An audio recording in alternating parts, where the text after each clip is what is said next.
All right, let's dive in. Ever wonder how those compliance professionals, those masters of persuasion, get us to do what they want? We're going deep on that today, using Cialdini's influence. It's like getting a peek behind the curtain to see how these tactics work so you can be a more savvy consumer and decision maker. These principles of influence, they're fascinating because they tap into these deep-seated human behaviors. They're like these hidden levers that once you see them, it's like, wow, I can't believe I didn't see that before. Okay, let's start with reciprocity. Cialdini says we feel obligated to give back when someone does us a favor, gives a gift, or even makes a concession. He talks about the Reagan Coke experiment.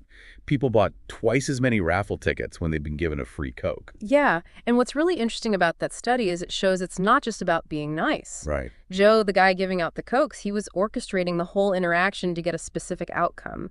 It shows how this obligation to receive can be exploited. That makes total sense. Like those free samples at Costco, I always feel like I have to buy the giant bag of chips after trying one. Exactly. They're not just being generous, they're counting on that feeling of obligation. And it gets even more clever with the rejection then retreat technique. Oh, tell me about that one. So imagine someone asks you for this huge favor, right? Something you're definitely going to say no to.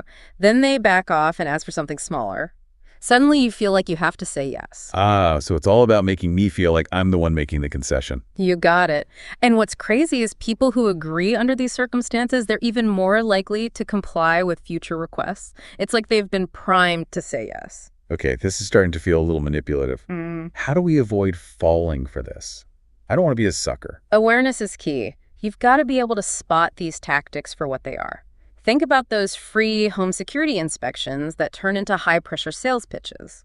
Mentally reframe the situation. Is this really a favor? Or is it a sales tactic in disguise? Okay, that's good advice. Be skeptical of free stuff. I'm writing that down. This leads perfectly into the next principle. Liking. Seems obvious, but Cialdini says we're way more likely to agree with people we like. Absolutely. And compliance professionals, they're not just likable in general. They use specific techniques to amplify that liking, like emphasizing their attractiveness, finding similarities with you, giving compliments, even associating themselves with things you already like. It's almost like engineering rapport. Okay, so attractiveness. It's not fair, but research shows it does give people an advantage. Like the halo effect, where we automatically assume good-looking people have other positive qualities. It's a well-documented phenomenon. Studies have even shown that attractive people are perceived as more trustworthy and persuasive, even in courtrooms. But it's not the only tool in the liking arsenal. What about similarity? I feel like I fall for that one all the time. We're naturally drawn to people who are like us, even in small ways. Salespeople might mirror your body language, or use similar words and phrases to build that sense of connection. And of course, there's the classic tactic of finding common ground, like pretending to have the same hobbies. Ugh, yes. I once had a car salesman suddenly become a huge fan of my favorite obscure band. It was so obvious. Right. But even when we see through it, those tactics can still subtly influence us. It's like they're playing mind games. And then there are compliments. We all love a bit of praise, even if we suspect it's not entirely sincere. Compliments are tricky. How can we tell the difference between genuine appreciation and calculated flattery? Well, professionals aim for authenticity. Instead of saying, you have the most beautiful eyes I've ever seen, a car salesperson might say, you clearly have great taste. This car would look fantastic on you. Subtle but effective. It's about tailoring the praise to the situation. Exactly. Another powerful liking technique is cooperation. When we work together towards a common goal, we naturally build those bonds. Cialdini uses that example of those boys at summer camp who were divided into rival groups. Remember that? Oh, yeah. And then they had to cooperate to solve problems, and the hostility just melted away. It's a classic example of how shared goals can bring people together. When people feel like they're on the same team, they're more likely to be helpful and agreeable. So finding ways to collaborate, even on small things, can be a way to generate liking. What about association? I know Cialdini talks about how we tend to like things connected to things we already like. It's all about transferring those positive feelings. Think about brands using celebrity endorsements. Yeah. They're hoping that the positive feelings we have for this celebrity will rub off on their product. This is all fascinating, but how do we avoid being unduly swayed by liking? Because I know I'm more likely to say yes to someone I like, even if it's not the best decision. Self-awareness is crucial. When you feel that pull of liking, take a step back. Is this clouding my judgment? Can I separate the person from the request and evaluate it objectively? That's a great point. It's so easy to get caught up in wanting to please someone we like that we ignore potential downsides. Exactly. Liking is powerful, but it can be exploited. Being aware of those feelings helps us make sure they're not hijacking our decisions. So we've covered reciprocity and liking, two big ones in the world of persuasion. What's next? Cialdini talks about social proof next. It's the idea that we decide what's right by looking at what other people are doing, especially when we're uncertain. It's like that wisdom of the crowds idea, but it can be so misleading, like the bystander effect where no one helps a victim because everyone else is just standing around. So no one wants to rock the boat, and then no one does anything. Scary. It's called pluralistic ignorance, and it shows how social proof can be powerful, even when it leads to inaction. But it can also be deliberately manipulated, like with those fake online reviews. Oh yeah, or those infomercials that are like, we've already sold 1 million units. It's like they're trying to create this sense of urgency, like we're missing out if we don't join the crowd. Exactly. They're trying to manufacture social proof. But what if the crowd is wrong? How do we avoid falling for misleading social proof? Yeah, how do we know who to trust? Be discerning. Don't just follow blindly. Look for genuine evidence. Ask yourself if the behavior of others is actually relevant to your situation. So don't just jump off a bridge because everyone else is doing it. Exactly. Think for yourself. Don't let social pressure override your own logic. So we've got reciprocity, liking, social proof. What's next on our persuasion tour? Let's talk about authority.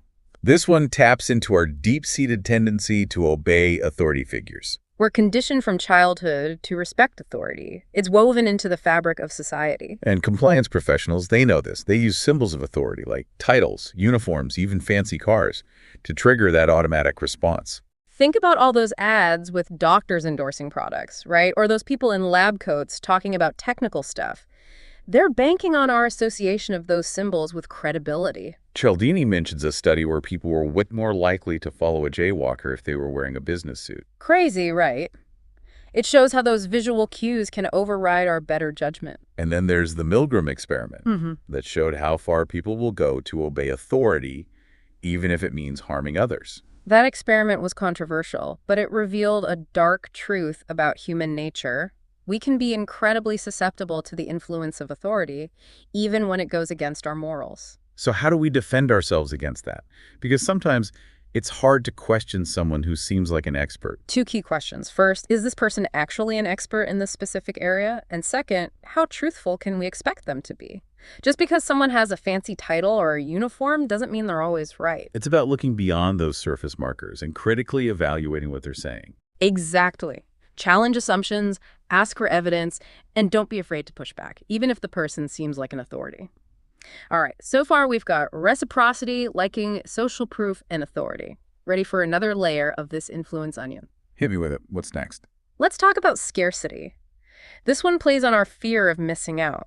We tend to value things more when they're rare or in limited supply. Ooh, yeah, I definitely fall for that one. It's like those limited time offers and while supplies last, warnings that make me want to buy everything. Exactly. Cialdini calls this psychological reactance. When something becomes less available, we want it more, even if we didn't care about it before. Like when Coca-Cola changed their formula and everyone freaked out and wanted the old Coke back. Perfect example. That sense of scarcity made people crave the old Coke even more. And it's not just products. Scarcity can apply to information, too. Censored or exclusive information, it becomes more desirable because it feels forbidden. Ah, so that's why people are so obsessed with those secret family recipes or insider trading tips. It's the allure of the forbidden knowledge. Exactly. The scarcity inflates the perceived value, even if the information itself is worthless. So how do we resist the pull of scarcity? Because I know I've bought way too much stuff just because it was a limited edition. Yeah, any tips? The key is to recognize the emotional arousal that scarcity triggers. That urgency, that excitement. When you feel it, ask yourself, do I actually want this, or am I being swayed by its limited availability? It's like taking a deep breath before you click buy now. Exactly. Don't let that fear of missing out hijack your decision-making. So we've got reciprocity, liking, social proof, authority, and now scarcity. Phew, this is a lot. What's the final principle we need to know about? Lay it on me. What's the last piece of this influence puzzle? Let's talk about commitment and consistency. This principle is all about our desire to be consistent with our past actions and commitments. Once we've made a choice, we're more likely to behave in ways that support that decision, even if it turns out to be a bad one. It's like we want to appear reliable, like you're true to our word. Exactly.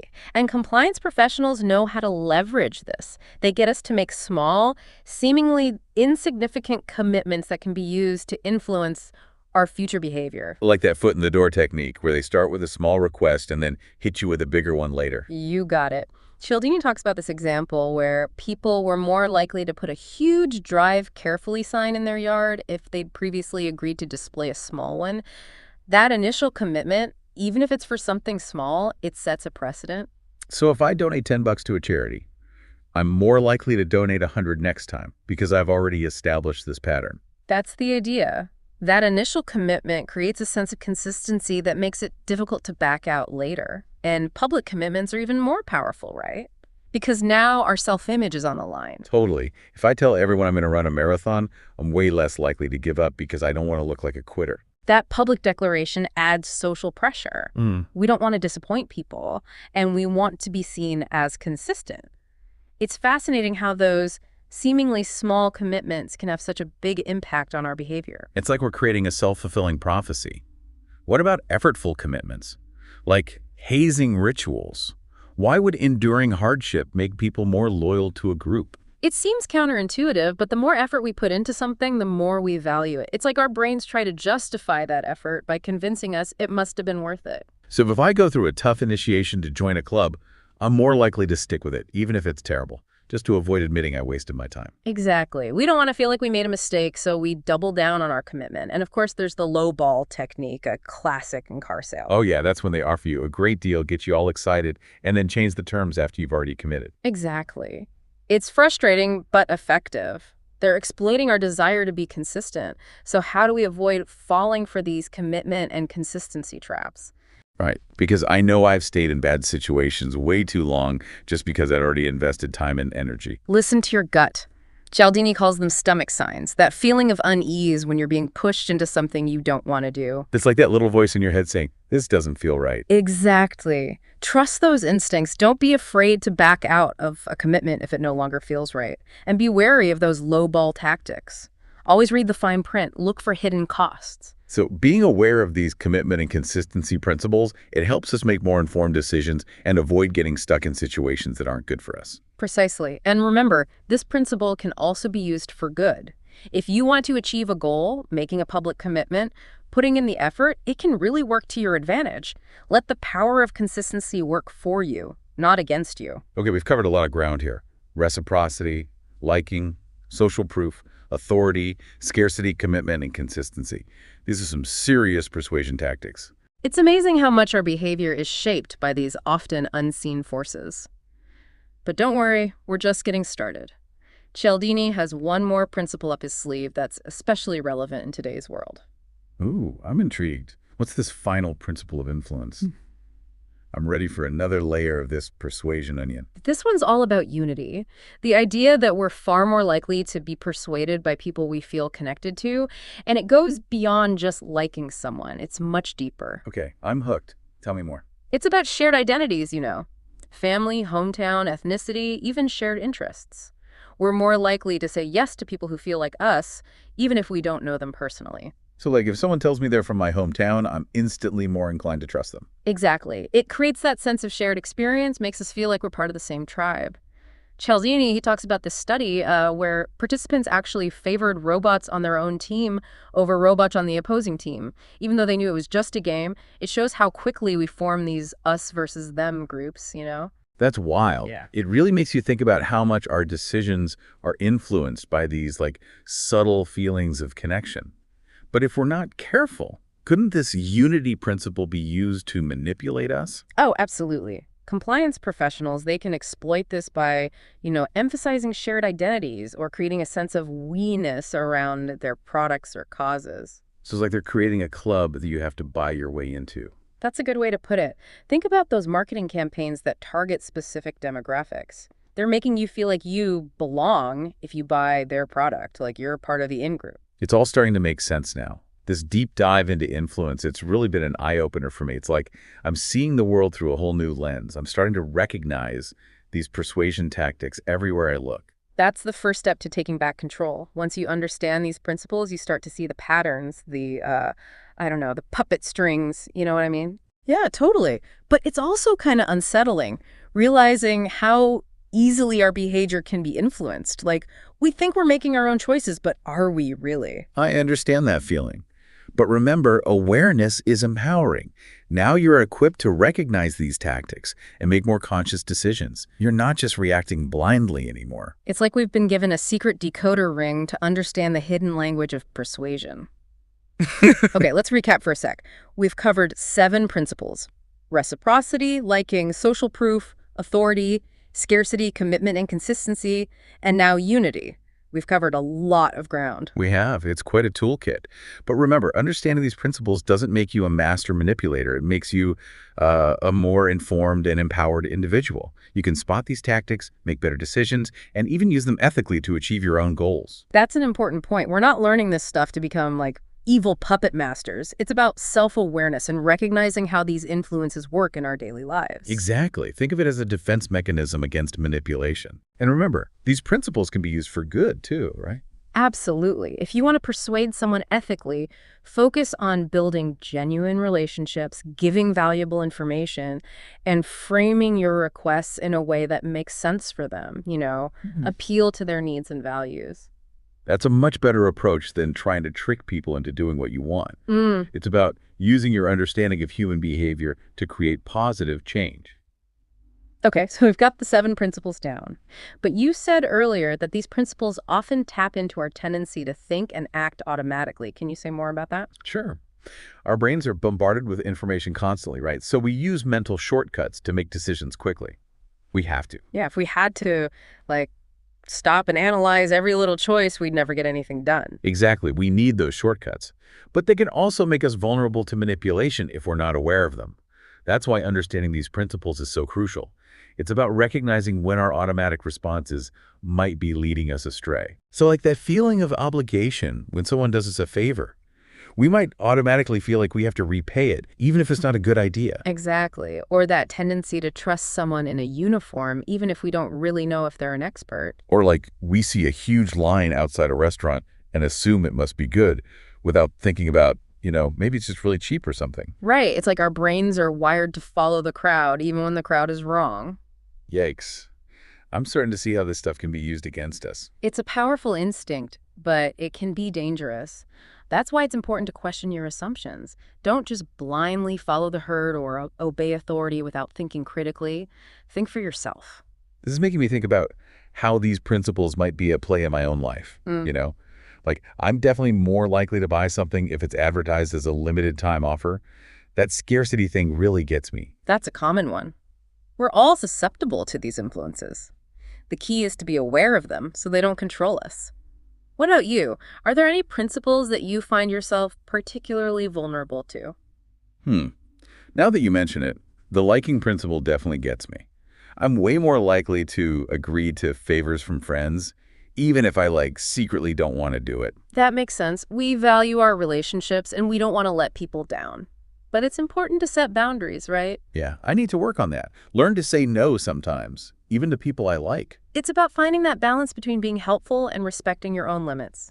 And remember, real friends, they'll understand. Okay, I'm starting to feel like I've got a whole new set of tools to navigate all this persuasion stuff. That's what this is all about. It's not about becoming cynical, right? It's about being more aware, more intentional in your interactions. It's like we've been given this secret knowledge about human behavior, but it's up to us to use it wisely. Well said. Knowledge is power, but only if we use it responsibly. Okay, so we've covered the 7 principles, talked about those automatic responses, and we've even applied it all to our own lives. What else is there to explore in this wild world of influence?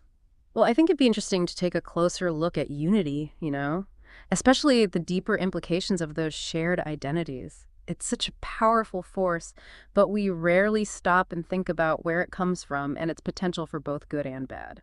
Ooh, that sounds fascinating. Yeah. Let's dive into that. All right, so we're going deeper into unity. You mentioned this connection to our evolutionary past, right? Yeah, think about early humans. Living in those small tribes, their survival depended on cooperating, being loyal to the group. Those who identified strongly with their tribe worked together. They were the ones who were more likely to survive, pass on their genes. So it's like those shared identities, that feeling of we-ness, it was literally essential for survival back then. Exactly. And those instincts, they're still a part of us today.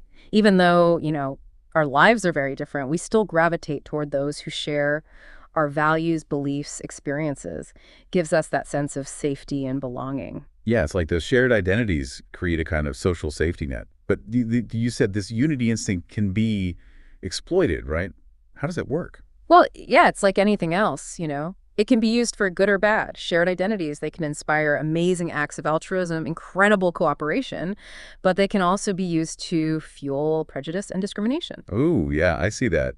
Like when it becomes about excluding those who are different. Right. When unity becomes about us versus them, it can lead to conflict, even violence. It's a slippery slope. It's like a double-edged sword, right? Right. We need those feelings of connection, but we also need to be aware of how they could be used against us. Absolutely. It's about being mindful of those tribal instincts, challenging those us versus them mentalities. We got to recognize that common humanity we all share, right? Yeah. Even across differences in culture, religion, whatever. Yeah, it's like remembering that we're all in this together, sharing this planet, got to figure out how to get along. Well said. And remember, humans, we're capable of incredible empathy, incredible understanding. We can learn to see the world through others' eyes, challenge our own preconceived notions. It's like expanding our definition of us to include more people. Exactly. And I think understanding these principles, this whole idea of influence, it can help us build a more just world. Because once we recognize the things that divide us, we can consciously choose to focus on the things that bring us together. This has been an incredible deep dive. We've gone from basic persuasion tactics to this, like profound exploration of human nature. It's a lot to take in. It is, but it's so worth it. The more we understand the forces that shape our behavior, the more control we have over our own lives, and our interactions with others. Absolutely. So as we wrap up here, I want to leave our listeners with this thought. We've learned all this stuff about persuasion, right? Now it's up to each of us to use it wisely. It's a powerful responsibility. We've got to be aware of these influences, protect ourselves, and make sure we're not manipulating others.